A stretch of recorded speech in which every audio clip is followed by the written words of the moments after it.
আগের ব্লগে বলেছিলাম যে আমার মা প্রচুর অসুস্থ হয়ে পড়েছে, তাই আমরা আর ওই হসপিটালে রাখিনি। তো ব্যাগপত্র সব গুছিয়ে নেওয়া হয়েছে, কারণ আমরা এখন তমলুক যাব, একটা ভালো নার্সিংহোমে মাকে অ্যাডমিট করাতে হবে, কারণ মা খুবই অসুস্থ, এখানটা ঠিকঠাক ট্রিটমেন্ট হচ্ছে না। তো যাই হোক আমরা যাচ্ছি এখন। আর যাওয়ার পথে বাড়ির সামনে দিয়ে গাড়িটা যেহেতু যাচ্ছিলো, তাই বাড়ি থেকে কিছু কাগজপত্র নেওয়ার ছিল, ওই জন্য আমিও বাড়ি গিয়ে একটু স্নান করে বেরিয়ে এসেছি। আর এখানটায় আমার শরীরটাও খুব একটা ভালো লাগছে না, তাই গাড়িতে বসতে বসতে একটু ঝিমাচ্ছিলাম। আর এখানটায় তমলুকে এসে একজন ডাক্তারের কাছে ফার্স্ট দেখানো হয়েছিল, উনি নিলেন না, তবে আরেকটা নার্সিংহোমে অ্যাডমিট করানো হয়েছিল।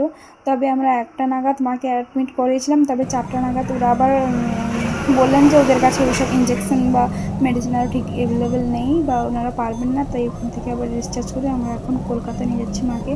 আর মায়ের কন্ডিশনটা খুবই ভালো একটা নেই আর কি। তো যাই হোক, তো সবাই একটু প্রে করো মায়ের জন্য, এখন মা এমার্জেন্সিতে অ্যাডমিট আছে।